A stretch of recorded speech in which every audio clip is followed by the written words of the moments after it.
એના પરિવારને હું મળ્યો છું, એના જે શબ્દો છે ને, એક વ્યક્તિને 17 વર્ષ પછી એને અહીંયા ઓલાદ આવી હતી, એને 17 વર્ષ પછી એને સંતાન સુખ પ્રાપ્ત થયું હતું. એ બાળક આ હરણી લેગની અંદર હોમાઈ ગયું. રાજકોટનો હત્યાકાંડ, અને હત્યાકાંડ જ કહેવાય, કારણ કે દુર્ઘટના ન કહી શકાય આને. રાજકોટનો જે હત્યાકાંડ બન્યો, જેમાં અનેક બાળકો જીવતા ભૂંજાઈ ગયા, 800 ડિગ્રી તાપમાનની અંદર એ આગમાં એમણે પોતાના જીવ ખોયા.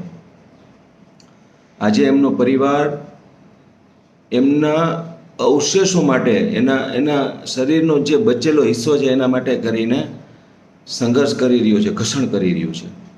અને આ એવી ઘટના છે કે જેમાં શબ્દો જ નથી, પણ બોલવું પડે એમ છે. એટલા માટે બોલવું પડે એમ છે કે આ ઘટના જે ઘટી, એના પાછલા વર્ષોમાં તક્ષશિલા થયું, એના પાછલા વર્ષોમાં મોરબી બ્રિજ દુર્ઘટના થઈ, એના પાછલા વર્ષોની અંદર વડોદરા હરણી લેગની ઘટના થઈ, અને આમાં બાળકો, આપણા બાળકો ગયા છે. હવે ક્યાંક જવાબદારી એ મારે શું કહેનારી જનતાની છે. મારું ક્યાં બાળક હતું, મારે શું લેવા દેવા. અને તમારી સૌથી મોટી જો ભૂલ છે તો એ છે કે એવા પ્રતિનિધિઓને જો જ્યાં સુધી આપણે ચૂંટીને મોકલશું કે જેને પૂરું ગુજરાતી બોલતા નથી આવડતું, એવા જો મેમ્બર ઓફ પાર્લામેન્ટને આપણે, જેને મેમ્બર ઓફ પાર્લામેન્ટનો સ્પેલિંગ નથી આવડતો, જેને એમએલએનું ફૂલ ફોર્મ ખબર નથી, આવા પ્રતિનિધિઓ જ્યારે આપણે મોકલશું ચૂંટીને, ત્યારે એ શું તમારું પ્રતિનિધિત્વ કરવાના છે અને શું અધિકારીઓને પૂછવાના છે.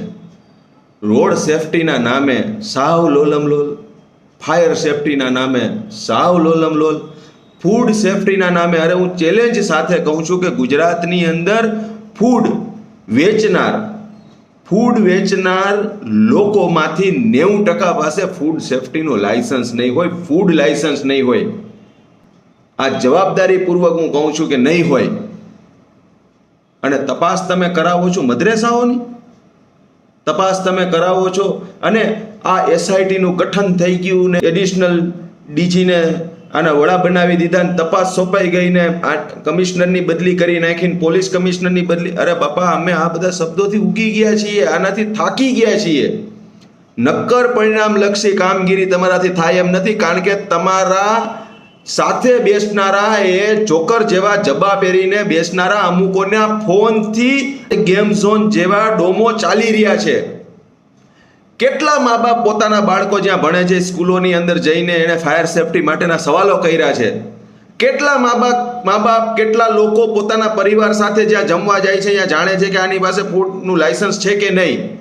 અરે રોડ ઉપર એક ખાડો પડ્યો, એની અંદર ફરતી ત્યાં બોર્ડ મારવાની તસદી પણ આ તંત્ર નથી લેતું. એમાં ગાડીઓ ઘૂસી જાય અને ત્યાં ઉભેલા 2 યુવાનો ઠેઠી ઠીઠી કરીને દાંત કાઢે, ગાડી ઘૂસી ગઈ.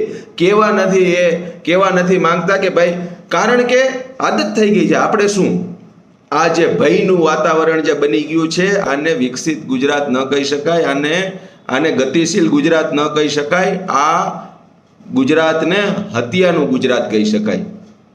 આ અધિકારીઓ શું નીકળે છે રોડ ઉપરથી પોતાની પડદાવાળી ઇનોવાની અંદર, તો એને દેખાતું નથી? એ શું શાહમૃગની જેમ જમીનમાં માથું નાખી જાય છે ત્યારે કે આ રોડ ઉપર હું નીકળ્યો, ત્યાંથી 5 એવા રેસ્ટોરન્ટ આવ્યા કે જે વાસના બનેલા છે, અરે એક તિંખારાથી ત્યાં ભડભડ સળગી ઉઠે, એ દેખાતું નથી?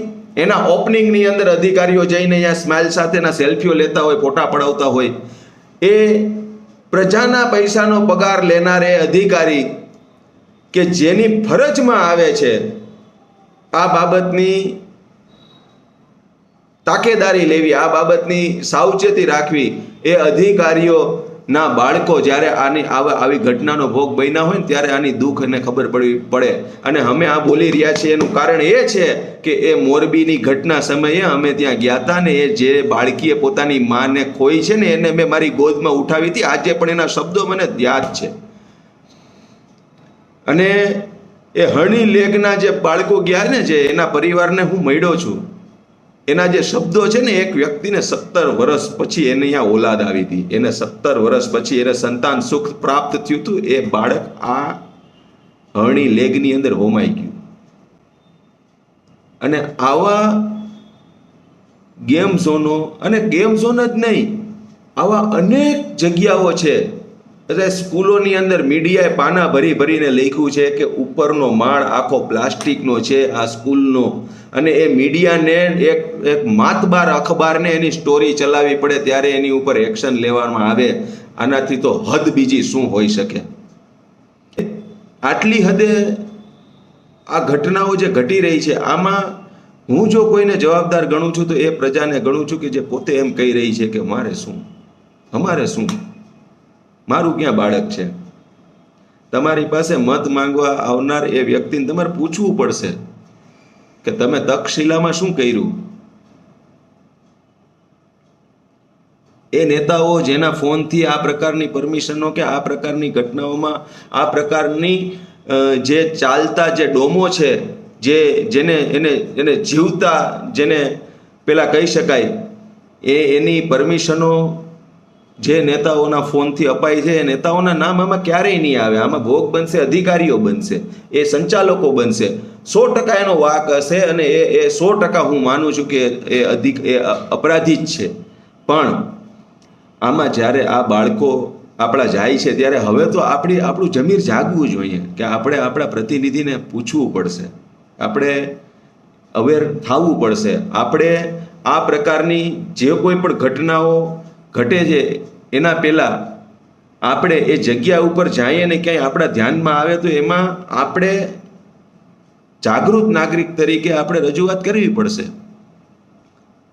અને એવું નથી કોઈ સાંભળતું નથી, પણ આ સિસ્ટમમાં ક્યાંક ને ક્યાંક આપણી ભૂલના કારણે એવા લોકો બેઠા છે કે જેને પોતાની ક્ષમતા નથી, જેને પોતાની ખબર જ નથી કે કઈ રીતે તંત્રને ચલાવવું, જેના કારણે આ લોલમલોલ ચાલે છે, આ અધિકારીશાહી ચાલે છે, આ પોબાભાઈનું રાજ ચાલે છે.